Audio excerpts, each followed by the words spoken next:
ar rokām es jūtu blokus. Un visa tā enerģijas plūsma tiek ar rokām virzīta, lai šīs te čakras un šos te blokus, kas ir katrā noteiktajā, vienkārši atbrīvotu, lai tā enerģija brīvi staigā. Aktuāla diskusija par tev svarīgo.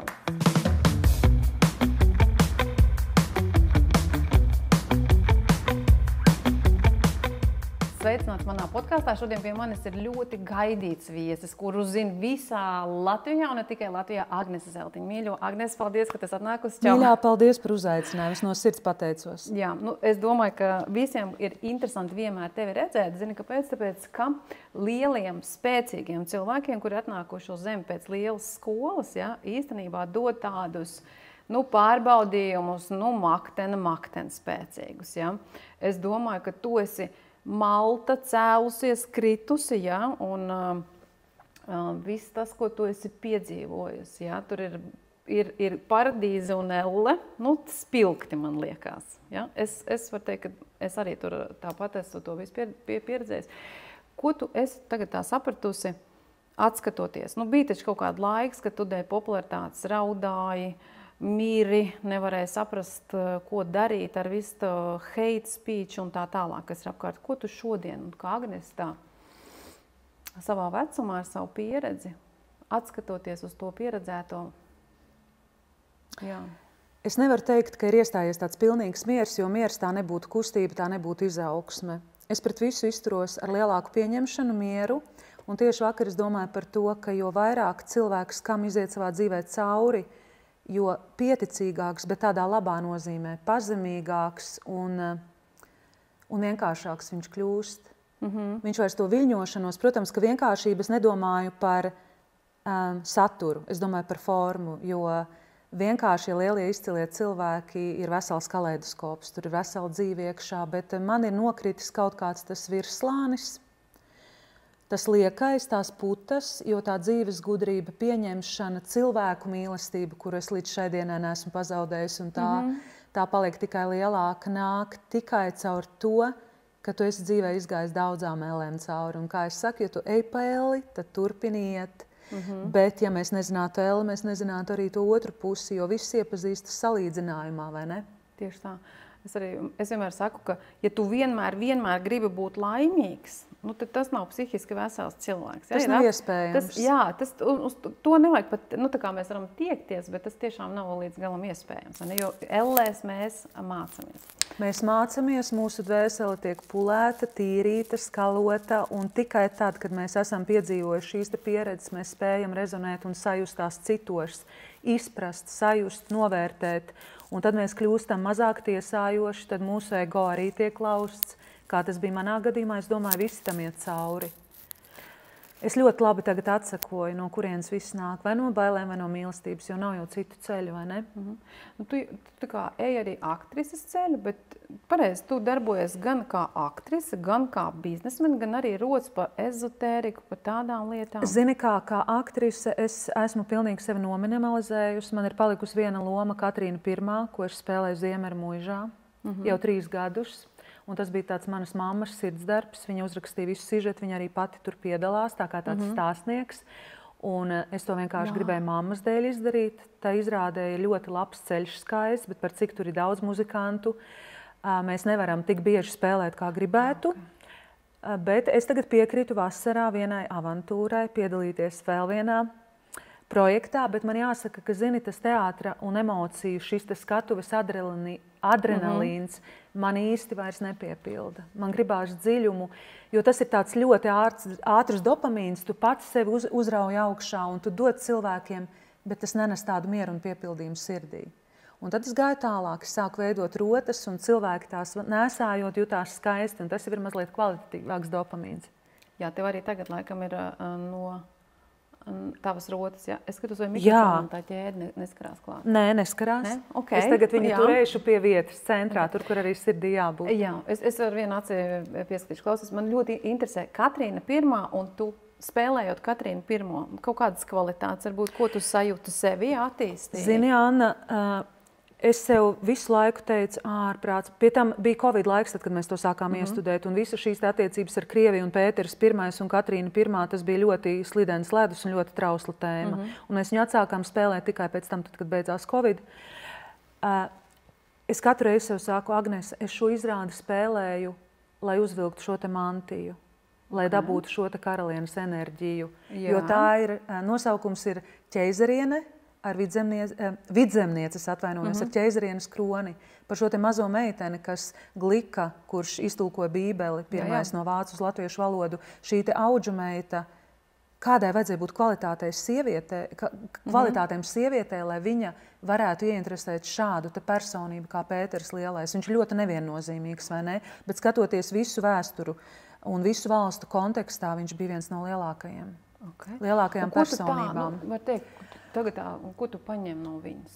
Es paņēmu no viņas un spēlējot šo lomu, tas viss ir par mīlestību un attiecībām. Viņa tik ļoti redzēja šo te savu misiju būt blakus un kalpot Pēterim. Iedomājies, viņš stundām sēdēja un turēja viņa galvu pēc epilepsijas lēkmēm. Jo tas bija vienīgais veids, viņš bija vienīgais cilvēks, kur varēja šo te milzīgo, garo vīrieti, šo te tirānu nomierināt. Ja? Un mums ir tāda aina, kad viņš man sēž klēpī, un es turu viņa rokas, un es viņu glaudu un mierinu. Jā, viņa spēja savaldīt šo te milzīgo cilvēku. Es saprotu, un tagad tu esi ietusies tajā tēlā, izpratusi, izjutusi. Kā mainies tu kā Agnese? Ko tu paņem sev dzīvē no tā? Vai tu kaut ko paņem no tā? Protams, absolūti es paņemu no katras lomas.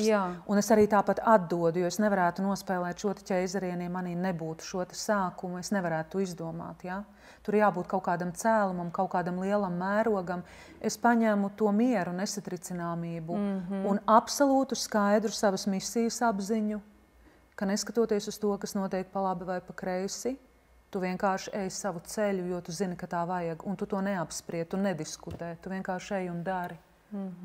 Kaut kā tā, es ceru, ka es atbildēju. Jā, tu atbildēji, tu arī atnāci tādu lielu mieru un tādu, zini, Kad mēs pagājušais tikāmies, man likās, ka tev bija, tu toreiz taisīja vistiņas, bet atbraukus pie tevis pakaļ auskariem, kuri man šodien ir arī līdzi, bet es viņas neliku, jo nepiestāv tāda paša kā tev, tikai sudra. Un tu biji tādās būrās, un tev bija tādas idejas, un viss kaut kas, un šodien tu atnāc, un tu esi tāda, zini, tāda rimta un mierīga, un varbūt, ka tas ir no tās Katrīnas, es nezinu. Es domāju, ka tas ir no visas, es uz to mieru ļoti eju, bet tas nenozīmē, ka es esmu tāda konstanti mierīga, ja man vajag uzhaipot vai iedot riktīgu enerģiju, tad es varu arī tā. Tu teici, ka tev ir arī jauns aizraušanās, kas ir energoterapija. Varbūt, ka tas ir ar to arī saistīts? Zini, tāpat nav aizraušanās. Es esmu certificēts energoterapeits, saņēmu savu certifikātu un izmācījos tādu pirmo basic līmeni. Mums bija skolotājs no Losandželosas, un pilnīgi nejauši vasaras sākumā bija tā, ka savācās grupa studentu meiteņu 14, līdz certifikātiem tika 5. Jo tur tiešām bija nopietna teorija un prakse, un ja es varbūt būtu vasarā aizņemta, un ja man nebūtu laika šīs 6 stundas 3 reizes nedēļā tam veltīt, tad varbūt es arī nebūtu tik tālu tikus, bet es redzēju reāli, kā tas strādā.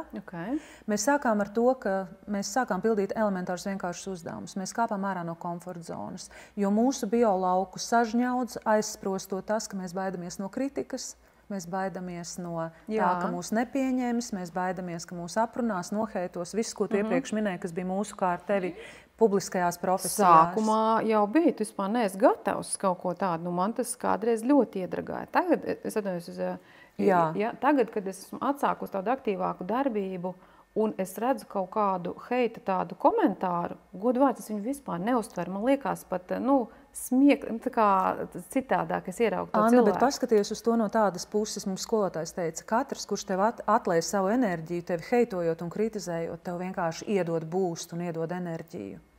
Jo, saprot, viņš ir tevi pamanījis, viņš ir veltījis tev savu, kritizējot, heitojiet man lūdzu tikai mīlestību. Nē, bet tu zini, tas, ka cilvēks tev atdod savu enerģiju, tas ir jaudīgi.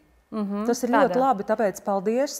Mēs gājām, apskāvām nepazīstams cilvēkus. No sākuma mēs to nedarījām, mēs viņiem vienkārši parkā visiem teicām labdien. Tātad, ja jūs, Agnese Zeltiņa, kādā jaukā dienā pēkšņi apskauj parkā, jūs zināt, kad Agnese ir gājusi vēl tālāk savā energoterapijas mācību procesā. Jā, bet tas viss bija tādi. Tie bija tādi sagatavošanās uzdevumi tam darbam, ko mēs darījām pēc tam. Tas, ko mēs darām šobrīd, mēs esam tikai 2, kas beidzot ir palikušas, jo pārējām meitenēm ir savas lietas. Mums ir arī profesionāli daktori mūsu komandā, kas tiešām ir pati ar medicīnisku izglītību. Energoterapija tas nozīmē tā, ka tu vispirms nomēri cilvēka biolauku, enerģijas lauku, cik tas ir liels. Ar ko tu nomēri? Mēs to darām ar rīkstītēm. Tu uzreiz iedomāsies rīksniekus un āderes vai svārstiņus, bet es teiktu tā, enerģijas nūjiņas vai kaut kas tāds. Bet, lai visi saprastu, tās ir rīkstītes, kuras mēs sadzīvojām nedēļu ar savu enerģiju. Mums bija nedēļu ar viņām jābūt kopā. Es viņus turēju burtiski zem spilvena. Un burtiski tu nostājies un izmēri cilvēka lauku. Tu atkāpies un tajā brīdī, tad, kad tās rīkstītes ir ciet, tad tas lauks beidzās. Tad, kad viņas ir vaļā, viņš ir vaļā. Un kā mēs varam savu lauku palielināt? Tas ir tieši strādājot ar bailēm, ar blokiem, praktizējot prakses, bet tas, ko mēs darām ar rokām, tad, kad cilvēks atnāk pie mums kabinetā, mēs arī pēc tam izējam cauri visām 7 čakrām, sākot no 7. līdz 1. un 90% sieviešu Latvijā 1. čakra, kas atbild par mūsu vēlmju realizāciju, par materiālo pasauli ir ciet. Un tad vairāk vajag strādāt tieši ar kājām. Bet tā ir tāda abstrakcija varbūt. Es vienkārši izstāstīšu, kā notiek tas darbs kabinetā, jo daudziem tas ir kaut kas tāds mistiku apvīts, kaut gan mēs par to liekam daudz video un skaidrojam. Ar rokām es jūtu blokus. Un visa tā enerģijas plūsma tiek ar rokām virzīta, lai šīs te čakras un šos te blokus, kas ir katrā noteiktajā, vienkārši atbrīvotu, lai tā enerģija brīvi staigā. Man vakar mana kolēģe spieda galvu, tātad 7. un es jūtu, ka tas karstums no šīs te 7. aiziet līdz pirkstu galiem. Burtiski tas tā notiek. Jo mēs strādājam ar atvērtu sirds enerģiju, mēs neielaužamies cilvēka karmā, mēs palūdzam atļauju vienkārši strādāt ar cilvēku. Tā nav nekāda dziedniecība, mēs nenodarbojamies ar kaut ko tādu abstraktu. Tā ir vienkārši enerģētiska enerģijas un bloku izlīdzināšana un balansēšana. Mēs to darījām kādiem 700 cilvēkiem visos klubos piekdienās naktī uz ielas. Jā. Tu pati nepiekūsti to darot? Ir smagāki gadījumi, ir tā, ka man pēc cilvēka ir grūtāk, bet mums ir savas metodes, kā pēc tam, kā tu izēj no lomas. Tad, kad tu esi nospēlējis 3 stundu izrādi, tāpat arī, ja ir kaut kāds grūtāks darbs bijis, jā. Klausies, tu teici, ka 90% Latvijas sieviešu pēc tavām domām ir kaut kāds tur bloks. Tās nav domas, tā ir statistika. To mums stāstīs skolotājs, jo viņš ir strādājis ar ļoti daudziem cilvēkiem. Es pati neesmu pārbaudījusi, kā tas strādā, bet pārsvarā man nāk vīrieši, jauni vīrieši. Un vīriešiem ir tā problēma, ka viņiem ir ļoti aizvērta cieta šī 7. Tāpēc, ka viņiem ir bizness, nauda, viņi nevar atslēgt galvu, un tad ir jāstrādā tieši ar 7. un galvu. Kāpēc sievietēm nestrādā 1. čakra? Kura ir tev 1. čakra? Pirmā ir kājas, tās ir mūsu kājas. Kājām ir jābūt vaļā. Kājām ir jābūt vaļā. Mēs vakar pārbaudījām, mums viss abām divām ar mani kolēģi ir vaļā, bet tas vēl nenozīmē, tev ir jāiet un jādara. Tas, ka tev ir viss vaļā un liels biologs, nenozīmē, ka tu dzīvē daudz sasniegs. Tev ir jāiet visu laiku, jādara un jāsako tam savam aicinājumam. Bet sievietēm Latvijā ir 1. čakra cieta? Ir 1. čakra cieta, jā. Otrā ir attiecības. Un kā tu to izskaidro? Kāpēc tas tā ir? No kultūras, no audzināšanas, no kā? No daudziem aizspriedumiem, no daudzām programmām, no dzimtes programmām, kas mums nāk. No tā, ka sievietēm ir dažkārt ļoti sagrozīti iespēju par sievietes lomu, par to, kāda ir jābūt sievietei. Kā tu domā? Kā viņas domā un kā arī patiesībā jābūt? Pārsvarā. Daudzas nedomā, daudzas ir spiestas dzīves laikā adaptēties un būt stipras, darīt visu pašas. Daudzas ir pieradušas paļauties tikai uz saviem spēkiem, un ļoti daudzas ir upurī. Upurs tur ir tā. Daudzas ir pārāk stipras un sajiet vīrišķajā enerģijā. Tad ir čakra cieta, un kas tad notiek? Tas nav tik, tad vienkārši nenotiek lietas. Tu vari dzīvē mīņāties uz vietas, un tu vari vēlēties sasniegt un vēlēties izdarīt, bet kaut kādas lietas tev prasa milzīgu piepūli. 1. čakra ir par to, cik ātri notiek tavas vēlmes, cik ātri materializējas tavi sapņi un kā tu vari to sasniegt. Tātad, dārgie, ja jums šķiet, ka tev kaut kas tāds ir, Agnesē, pie tevis var pieteikties? Jā, pie mums var pierakstīties, un mēs... Kur to var izdarīt? To var izdarīt Instagramā, rakstot privāti. Mums ir kabinets Brīvības ielā 137B, un tur mēs pieņemam, viņš ir pagaidām maziņš. Mēs plānojam jau tad, kad būs vairāk cilvēku, pāriet kaut ko lielāku, bet ar kaut ko vienmēr ir jāsāk. Un cik ilgs ir seans? Tas ir atkarībā no cilvēka pieprasījuma. Tas var būt tāds ekspresīsais stundu, bet parasti normāls darbs ir 2 stundas. Bet tas nav, piemēram, tāds sporta masieru vai fizioterapeita darbs, kurš var paņemt vairākus cilvēkus. Es parasti dienā varu paņemt 1, maksimums 2 cilvēkus. Nu, tas ir tāds smalks Tas ir darbs, tas ir tāds juveliera darbs, izprotot, runājot ar cilvēku, runājot par viņa aktualitātēm, par viņa būtiskajām un aktuālajām, sāpīgajām tēmām. Otrs ļoti svarīgs jautājums, ko es tev gribēju paprasīt. Tev Soulstone'iem šogad paliek 11 gadi. Undiči Anni. Un es tev gribēju, zini, ko pajautāt? Tas tomēr ir tas ir vīrieša enerģija. Tu esi bijis riktīgi vīrieša enerģijā, ja? Esmu mīļā, un tāpēc arī sadegu un izdegu vienā brīdī. Jā, piekus vienā sakot. Vienkārši piekus, jā. Tagad nav populāri atzīties, ka tu piekūsti vai izdedz, bet tieši tā ar mani notika. Un man nācās saprast, ka no tādas straujas, lielas augšanas un paplašināšanās vajag atkal aiziet un mazliet samazināties. Varbūt tas, protams, notika ar Covidu saistībā, jo tā bija piespiedu samazināšanās, bet jāsaka, es nejūtos slikti, jo es varu veltīt savu uzmanību un fokusu tagad energoterapijai un darīt citas lietas. Jo tev Soulstone iet, viņi ir iestrādāti, viss notiek. Viņi ir iestrādāti, bet viņi ir samazināti. Tagad es vairāk domāju, agrāk tā bija kvantitāte, tad tagad es atkal vairāk esmu uz cita veida rotām. Tagad, kā tu redzi, tu teici, ka tev patīk, es vairāk pievēršos jau gatavām lietām, kuras pati izvēlos, Sicīlijas keramikai. Un es visu laiku gribu mainīties. Man nepatīk, ka ir rutīna un ka visu laiku tiek kopija-peistots viens un tas pats. Bizness mainās, es mainos.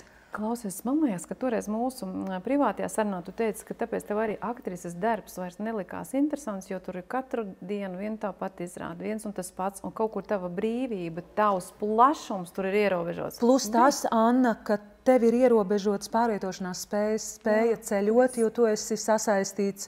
Un arī tu esi atkarīgs no tik daudziem apstākļiem. Pirmkārt jau nesāksim runāt par to, ka no gaismas, skaņas, režisoru un partneriem, bet tu esi atkarīgs no tā, kāds būs rezultāts. Pat ja tu dari vislabāko, tu nekad neesi ar garantiju, ka tā būs veiksme. Var iznākt pilnīgi slikti un tev būs jāiet un tā izrāde jāspēlē. Agnes, mums ir tik daudz interesantu sarunu. Milzīgs tev paldies, ka šodien atnāci, devi man savu svētību. Es tev gribēju pasniegt dāvanas. Dāvanas? Jā, es dievinu dāvanas. Jā, tāpēc, ka tu esi veltījis laiku. Jā, un tev ir 2 dāvanas. Tev ir no manis personīgi.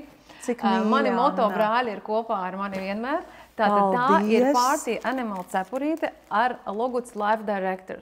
Ak, dieni! Jā, tas ir apmēram tā kā krekliņš ar uzrakstu drīkst visu, vai ne? Šitas ir dzīves direktors, jā, vai ne? Un šito cepurīti var vilkt arī vasarā un ziemā. Superīgi. Jā. Un tā krāsa man ļoti patīk. Tu jau redzēji, atnāc pie tevis salātiņā. Jā, viņš ir Party Animal, kā uzliek galvā, tā tev aiziet. Tā tu var izlaist matus, jā, uzreiz. Tieši tā.